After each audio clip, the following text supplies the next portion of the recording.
thank you everyone for joining us, and hopefully we'll have a few more people continuing to join us as we start our December webinar. Oh no, late November webinar, sorry, for TELedvisors.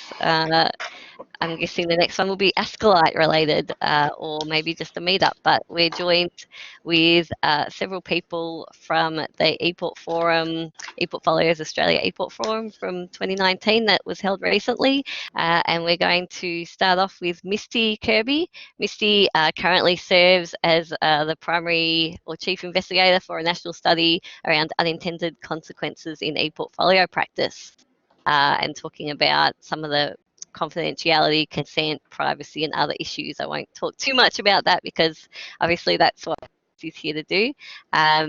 She's currently a learning and teaching academic at Sturt University, where she supports her colleagues to make more engaging and effective use of learning and teaching with students. And she's been working with ePortfolios in teacher education for a number of years. So she has an extensive record that will take me much too long to read. So, but sort of a terrific presentation at the ePortfolios Australia ePortforum, and we thought that it would be particularly relevant for TELedvisors, given that not only are there kind of these issues around data and privacy for ePortfolios, but some of those concepts and key themes would be translatable to other educational technologies.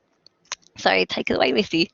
Definitely. Thank you, Kate, and thank you, Colin, for giving us yet another place to present our work and be part of what we think is quite an important conversation around being able to have ethical decision making when building our online digital personas.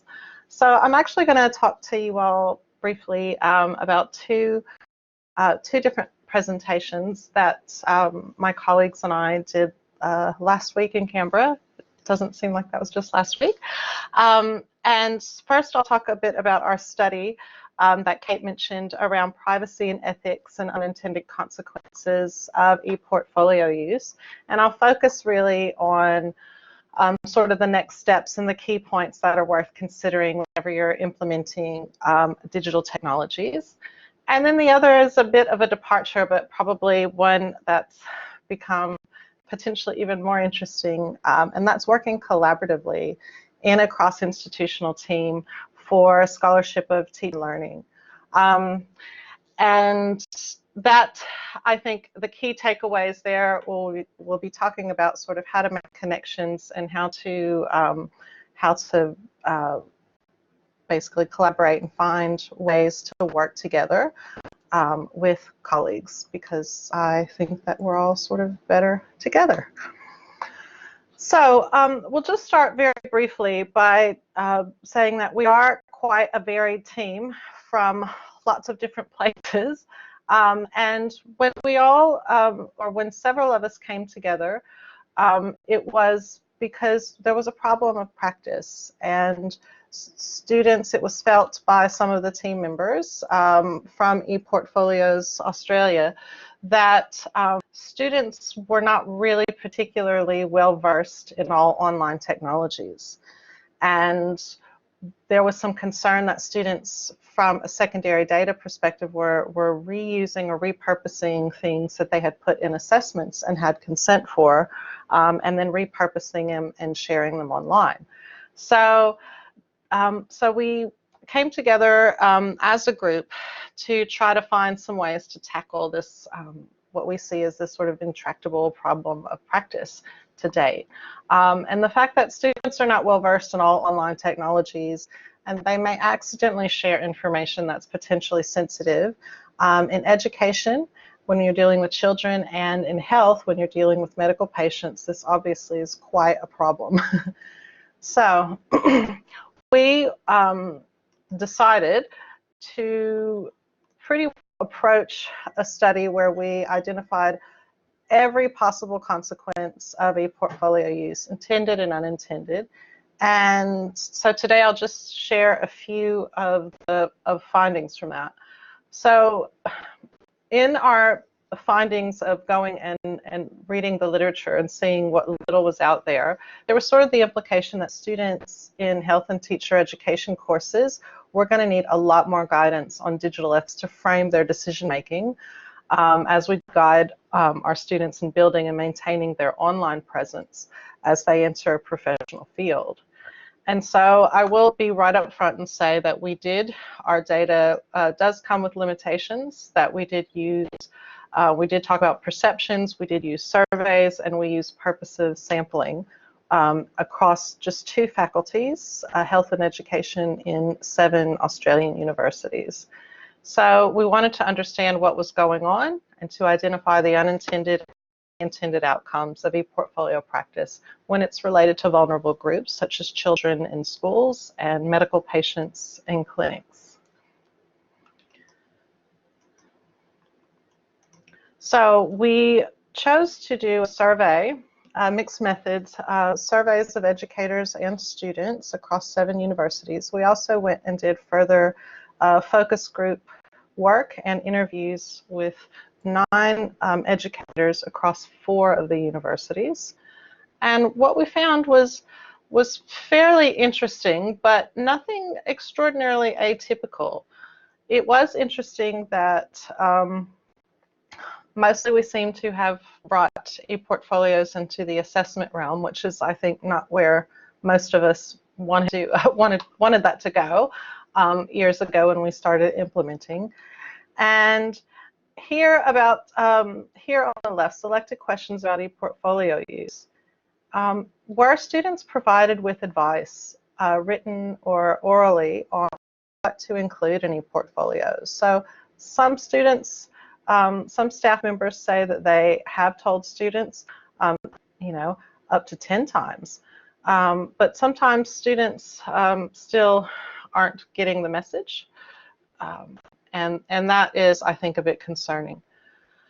One of the things that we think is quite interesting, even though it's just 4 in the table on the right, 4 of them strongly disagree about using ePortfolios in the future. These are staff members, and so that sort of caused us to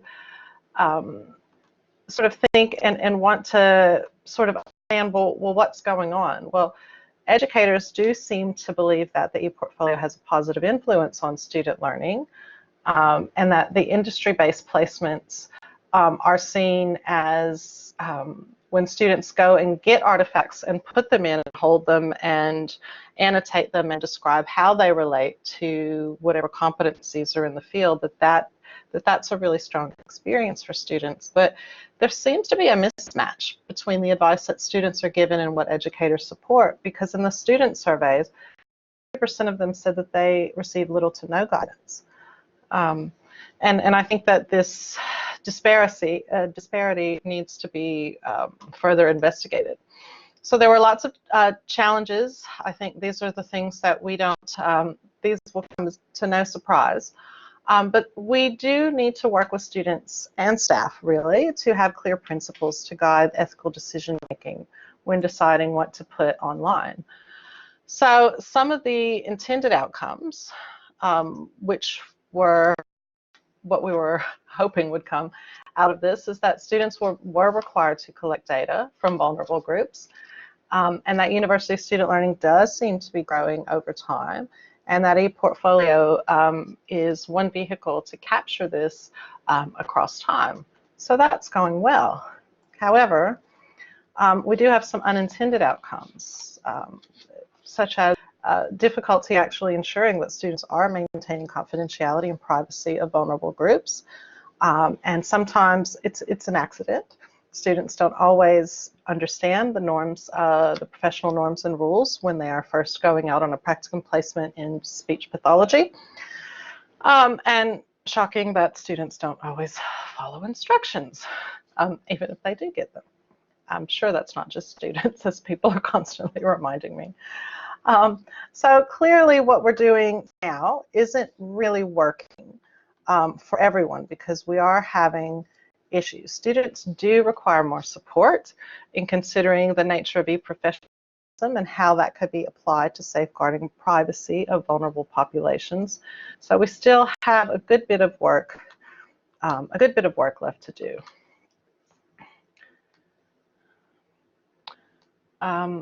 So I guess we might be able to take questions at the end, because we always like to have questions. But I think one of the biggest takeaways from this work is that there are a lot of educators, a lot of my colleagues who haven't thanks, who haven't absolutely participated in ePortfolio use themselves. And I think for those of us who do, our students are able to see that. Sometimes are better able to understand the seriousness and the depth to which we actually do have to think about, does this best represent who I am as a teacher, or who I am as an academic, or as an occupational therapist, and getting students to really think about that.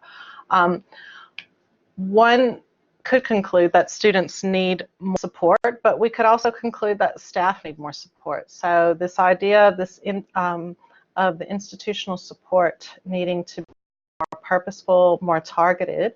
And we do think that using something like scenarios or case studies as one beneficial way to explain these possible new situations that students might confront, and that could strengthen the application of their professionalism and then support the educators as well as they're guiding their own students.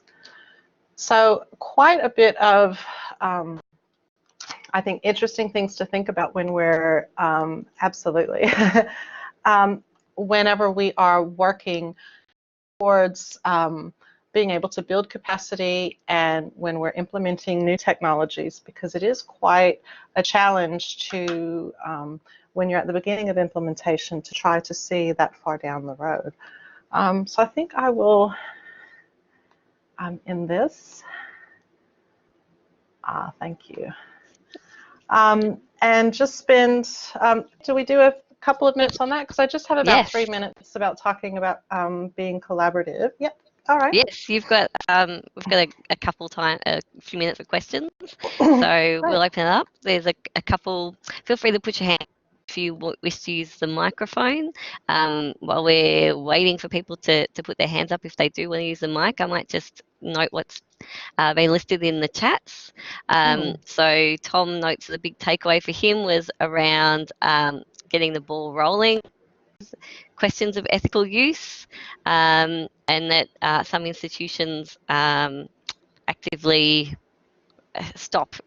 don't go down the route of ePortfolio use because, there's those sorts of questions or issues. Is that something you found? Yeah, it's a bit concerning when universities tend to be risk averse, and that was one of the impetuses for bringing this project together, bringing us all together 3 years ago, and one of the universities who was involved sort of just at the margins of the project, it wasn't a site for research, but there was very much quite a bit of talk about suspending ePortfolios because it was just too hard.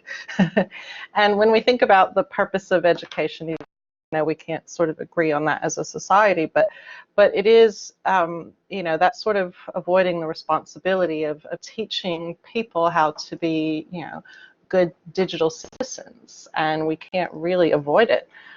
So I'm very keen to look at that paper. Thank you. Thanks, Tom, for giving the link.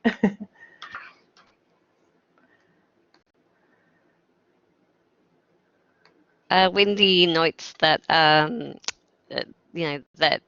this idea of support for staff and students is something that came up with her use of VoiceThread. I think it's probably something that lots of us feel the same about with multiple educational technologies, that it's not just about supporting students, it's about supporting staff, both in their use and then in how they support students. That's it.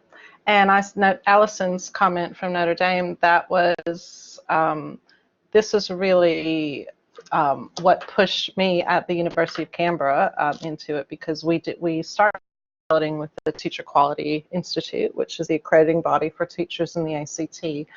And having the ePortfolio as a way to do that, it just seems such a natural tool with which to do it. And then once our students finished and went into ACT public school systems, we worked out services on the back end so that they could seamlessly take it with them and then add to it as they move up their career ladder as teachers. I think it's a great point, and it seems to be a much common use across health and education because they have those portfolio requirements and accreditation requirements. Exactly. So I think that makes our jobs easier, but that doesn't mean that I guess it becomes a question of how to, whether it's relevant, and then if so, how to integrate it with other disciplines. Thank you. Could everybody just please thank Misty for her presentation, and if there are further questions, feel free to add them into the chat, or we may have time at the end. So please feel free to add a little hand clappy emoji in the chat, or and a thank you.